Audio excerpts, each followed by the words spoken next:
Halo teman-teman, terima kasih sudah mengeklik video ini. Gimana kabar kalian? Semoga tetap semangat dan pastinya sehat selalu. Di video kali ini, gua akan nyeritain film horor berjudul Ghostwave yang berasal dari negeri Gajah Putih, Thailand. Thailand memang dikenal sebagai pemproduksi film-film horor paling banyak di Asia ini. Yang gua suka dari film Thailand yaitu selain aktor yang berparas aduhai khas Asia, juga minimnya jump scare. Pada film Ghostwave ini kurang lebihnya menceritakan tentang roh penasaran dari seorang wanita cantik karena gagal melakukan aborsi. Siapa yang menghamilinya dan apakah ia dapat ditaklukkan? Tanpa banyak basa-basi, mari kita simak ceritanya. Di awal film terlihat seorang biksu sedang meruqyah pasien wanita yang mungkin terkena gangguan makhluk halus dengan doa-doanya. Kemudian scene beralih memperlihatkan seorang gadis bernama Nart sedang berdandan dan bersiap untuk pergi ke sekolah. Sebelum berangkat sekolah, di bawah tetangga Nart tidak lupa menyapa dirinya yang notabene penghuni baru di apartemen itu. Lalu Nart yang sudah kesiangan, sialnya lagi bus yang menuju ke sekolah barunya tak kunjung datang. Di sana juga terlihat ada seorang siswa yang sama-sama menunggu datangnya bus seperti Nart dan kebetulannya lagi ia satu sekolah dengan dirinya. Lalu mereka berkenalan dan diketahui siswa itu bernama Meg, kakak kelas Nart, sedangkan Nart sendiri ia murid baru dan baru masuk tahun itu. Karena bus belum datang juga, Meg menawarkan Nart untuk ikut dengannya menaiki taksi agar cepat sampai ke sekolah. Awalnya Nart menolak, tapi karena takut ia terlambat, akhirnya Nart mau ikut dengannya. Setelah sampai, Nart yang tidak enak membayar setengah dari ongkos taksi tadi kepada Meg. Dari sinilah awal kisah kasih di sekolah antara Nart dan Meg. Sejak saat itu, Meg selalu curi-curi pandang saat Nart sedang belajar di kelas. Lalu umumnya kisah percintaan, Meg mencoba PDKT dengan membawakan sekantong jajan untuk Nart. Tapi tak disangka, lagi-lagi Nart membayar dan tak mau merepotkan Meg. Di apartemen, Nart yang sedang belajar ditelepon oleh Meg dan mengabarkan dirinya berada di luar apartemen Nart. Nart yang berbunga-bunga mendengar itu langsung bergegas pergi keluar menemui teman prianya itu.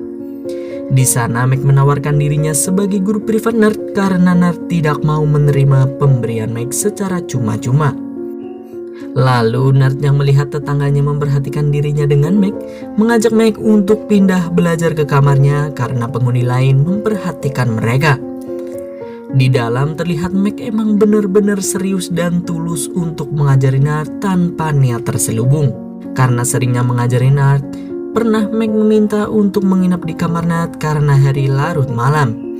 Dan karena Meg terlihat pria yang baik, akhirnya Nart mengizinkannya.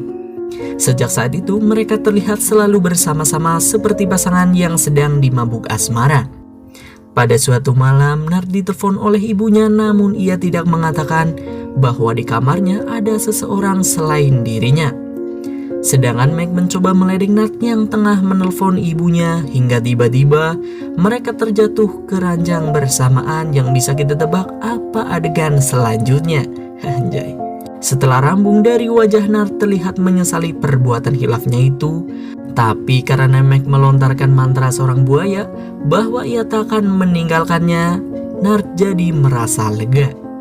Saat di sekolah, Nart dipanggil untuk datang ke kantor kesejahteraan siswa dan sesampainya di sana, ia dimarahi oleh ibunya Meg karena telah membawa Meg ke apartemennya dan mengira bahwa Nart sebenarnya menginginkan uang dari Meg.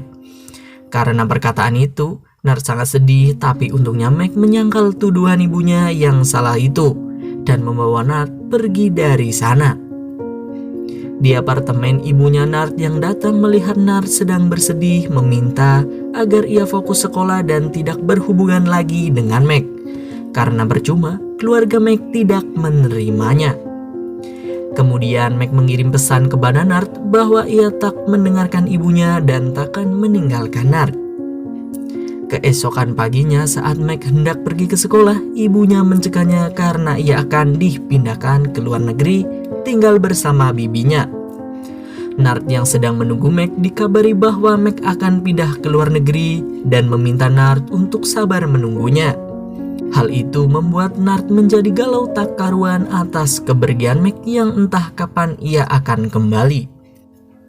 Sesampainya di apartemen, ia juga mengabarkan kepada ibunya tentang kepindahan Mac ke luar negeri. Keesokan paginya, Nard merasa mual-mual yang sudah kita tebak Nard sedang berbadan dua alias hamil. Ibunya yang baru mengetahui itu kaget dan kecewa anak sematawayangnya telah hamil duluan. Nard meminta maaf kepada ibunya dan juga mengaku bahwa ia belum memberitahu Mac soal kehamilannya.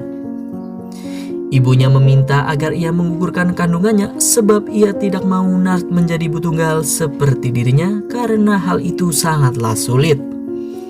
Besoknya Nard dibawa ke suatu tempat kumuh terpencil yang direkomendasikan ibunya untuk melakukan aborsi.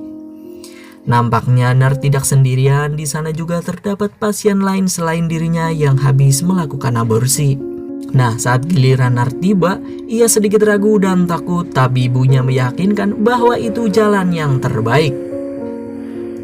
Baru saja memulai operasi, terlihat dari wajah Nard ia sangatlah kesakitan. Hingga kemudian Nard tak mampu menahan rasa sakitnya hingga akhirnya ia meninggal seketika itu juga. Nard juga melihat dirinya telah tewas dan ia juga melahirkan seorang bayi. Setelah itu, ibu Nard kembali ke apartemen untuk mengemasi barang-barang milik Nard, tapi ia malah diteror yang sepertinya itu adalah arwah Nard anaknya. Karena situasi semakin tak terkendali, ibu Nard memutuskan untuk pergi dari kamar itu. Lalu scene memperlihatkan pada malam hari penghuni apartemen lainnya sedang nongkrong-nongkrong santai. Terdapat pria bertopi bernama Rico, pria yang berambut batok bernama Eric, seorang wanita berbaju putih bernama Lisa, dan pemilik apartemen bernama Tika. Tika bercerita bahwa Nard penghuni kamar lantai 4 telah meninggal. Tapi yang lainnya tidak percaya begitu saja, termasuk Eric yang mengaku bahwa semalam dirinya mendengar suara dari kamar Nard. Tika mencoba meyakinkan mereka kembali, namun ia tidak tahu persis mengapa Nard meninggal. Karena hal itu, Tika, Rico, dan Eric pergi meninggalkan Lisa sendirian. Saat Tika berada di meja kerjanya, beberapa kali TV di sana tiba-tiba menyala dan saat ia mematikannya, bisa kita lihat ada sebuah bayangan namun ia belum menyadarinya. Hingga kemudian TV kembali menyala dan kali ini ia melihatnya. Beruntung itu hanyalah sebuah mimpi.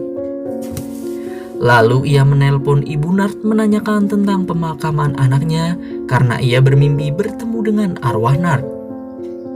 Sedangkan Mac berusaha mengabari Nard bahwa dirinya akan kembali menemunya tapi tidak ada jawaban. Merasa arwah Nard belum tenang, ibu Nard menyewa seorang spiritual untuk membawa arwah Nard pulang. Lalu sang spiritual langsung menyelusuri dan mencari keberadaan Nard dengan seluruh kemampuannya. Kemudian ia membaca mantra yang ia hafal dan setelah itu melihat Nard berbaring dengan tubuh tertutup kain. Saat ia mencoba mendekatinya, Nard bangun dan mulai menggerakkan barang-barang di tempat itu dan beberapa kali menyerangnya. Ia yang ketakutan langsung pergi keluar dan mengabarkan bahwa Nard sudah menjadi arwah jahat. Kemudian terlihat seorang wanita baru saja selesai berbelanja dan bergegas langsung pergi ke dalam. Saat ia menaiki tangga, ia melihat sebuah gerobak bayi dan saat mengeceknya, ia dikagetkan dengan arwah Nard yang berada di dekatnya. Sontak ia langsung berlari. Kini Nard menjelma menjadi arwah jahat dengan membawa bayinya. Di sisi lain, Mac meminta izin kepada bibinya bahwa akan pergi berkemah selama seminggu. Yang sebenarnya ia akan pulang menemui Nard. Di apartemen, Rico bersama temannya terlihat sedang nongkrong sambil minum minuman. Temannya yang suntuk, ia berencana akan pergi untuk membeli beberapa cemilan. Sebenarnya si Riko sudah mengingatkan temannya bahwa jangan keluar jam-jam segini, tapi ia tak memperdulikannya. Nah, saat menaiki lift, di sampingnya ada arwah Nart, tapi karena si pria sedang mabuk, jadi ia terlihat biasa-biasa saja. Lalu si pria menyapa bayi Nart, tapi malah ia digigit dan kabur karena takut. Paginya Tika didatangi oleh penghuni apartemen lainnya untuk secepatnya mengusir arwah Nart. Dan jika tidak, maka mereka akan keluar dari apartemennya. Kemudian ia menelpon ibu Nart untuk mencari solusi karena hantu Nart telah meneror penghuni kamar lainnya. Keesokan harinya, seorang dukun dan asistennya datang untuk mencoba menaklukkan arwah Nart. Setelah mengetahui tempatnya, mereka langsung masuk mencari arwah Nart. Di sana asistennya melihat bayi Nart dan saat ia menggendongnya, tiba-tiba si bayi menjadi aneh dan berlari masuk. Mereka langsung mengikuti perginya bayi itu ke kamar milik Nart. Di dalam, sang dukun melihat Nart mencoba melawannya, tapi tak disangka kekuatan Nart sangatlah kuat. Sedangkan si asisten mencoba membunuh bayi Nart, tapi karena bayi itu tiba-tiba menghilang, ia memutuskan untuk pergi keluar. Sedangkan si dukun kembali melawan Nart, tapi ia malah terpental keluar dan hingga membuatnya ketakutan. Sedangkan Meg terlihat telah sampai di apartemen dan bergegas pergi ke kamar Nart. Di sini gue pikir Meg akan terkejut, tapi saat ia membukanya, terlihat Nart duduk dengan bayinya. Meg senang telah mempunyai seorang bayi dari Nart dan sangatlah bahagia. Keesokan harinya, Meg mengajak Nart untuk keluar membeli makanan, tapi Nart menolaknya beralasan akan menjaga bayinya.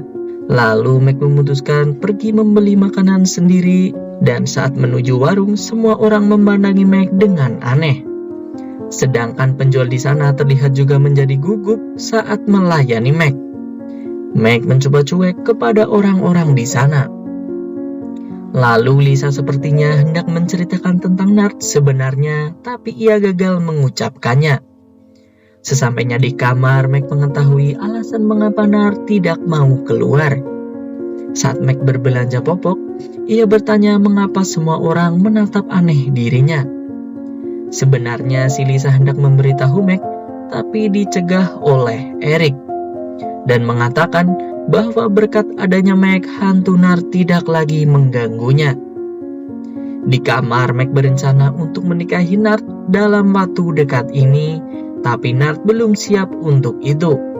Kemudian Meg memutuskan pergi ke rumah ibunya, dan saat bertemu dengan ibunya, Meg mengatakan bahwa ia akan segera menikahi Nart. Ibunya mencoba memberitahu Meg bahwa Nart sebenarnya sudah meninggal, tapi ia menentangnya dan kembali keluar dari rumahnya. Sesampainya di kamar, Meg yang penasaran mencoba memfoto anaknya, dan kemudian ia terkejut melihat hasil fotonya. Lalu Nart yang tahu itu mengajak Meg untuk foto bersama dengan anaknya. Saat sedang nongkrong, Lisa curiga bahwa Meg tidak keluar dari kamar Nart hingga seminggu. Di sini yang lainnya merasa bodoh amat, tapi berbeda dengan Lisa. Saat Lisa hendak kembali ke kamarnya, ia terkejut melihat hantu Nart mengikutinya. Karena takut, ia langsung berlari masuk ke dalam, sedangkan hantu Nart menunggunya di luar. Kemudian penghuni kos berkumpul memikirkan cara untuk mengusir hantu Nart. Di sana Lisa mengusulkan untuk mendatangkan seorang biksu suci untuk mengusir hantu Nart, dan beruntung mereka semua setuju. Keesokan harinya Lisa dan Tika pergi ke tempat biksu yang cukup jauh hingga melewati area sungai. Setelah lama perjalanan, akhirnya mereka telah sampai dan melihat ada seorang pasien yang sedang diruqyah. Setelah selesai, sekarang giliran mereka dan mulai menceritakan tentang hantu Nart yang tidak mau pulang. Mendengar itu, si biksu menebak bahwa hantu Nart keras kepala dan tidak akan pergi dari tempat itu. Awalnya biksu menolak untuk membantunya, tapi karena bujukan Lisa dan Tika, akhirnya ia bersedia. Malam harinya biksu itu datang dan langsung mengetahui keberadaan hantu Nart. Sang biksu berpesan jika ada sesuatu yang terjadi, jangan ada yang masuk ke dalam gedung itu. Sedangkan Nart yang merasa keberadaannya terancam, meminta Meg membawa anaknya keluar dari kamar. Kemudian saat biksu baru masuk apartemen, disambut dengan pintu-pintu terbuka, tapi karena doa si biksu sangatlah manjur, ia dapat menetralkan keadaan. Setelah itu, ia masuk ke kamar Nart, langsung membaca doa-doa dan berhasil Nart datang di hadapannya. Kali ini si biksu benar-benar sakti dan berhasil membuat Nart beberapa kali terpental dan akhirnya tertahan. Setelah itu, sang biksu mengeluarkan benang untuk mengikat arwah Nart. Tapi tiba-tiba, Meg datang dan mencegah si biksu. Lalu biksu itu meminta Meg untuk menutup matanya lalu membaca doa. Kemudian kejadian sebenarnya diketahui bahwa pada saat Meg memfoto bayinya, ia tersadar bahwa Nart sudah berubah menjadi hantu dan langsung pergi menjauh. Tapi di jalan, ia tiba-tiba tertabrak mobil, namun arwahnya Meg kembali pulang kepada Nart. Jadi ternyata yang berhadapan dengan biksu itu adalah arwah Meg.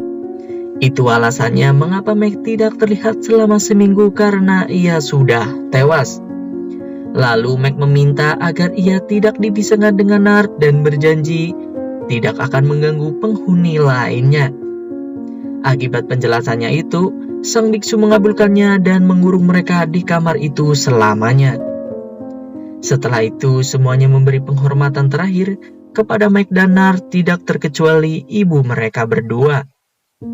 Setelah kejadian itu, apartemen menjadi ramai kembali dan film pun tamat.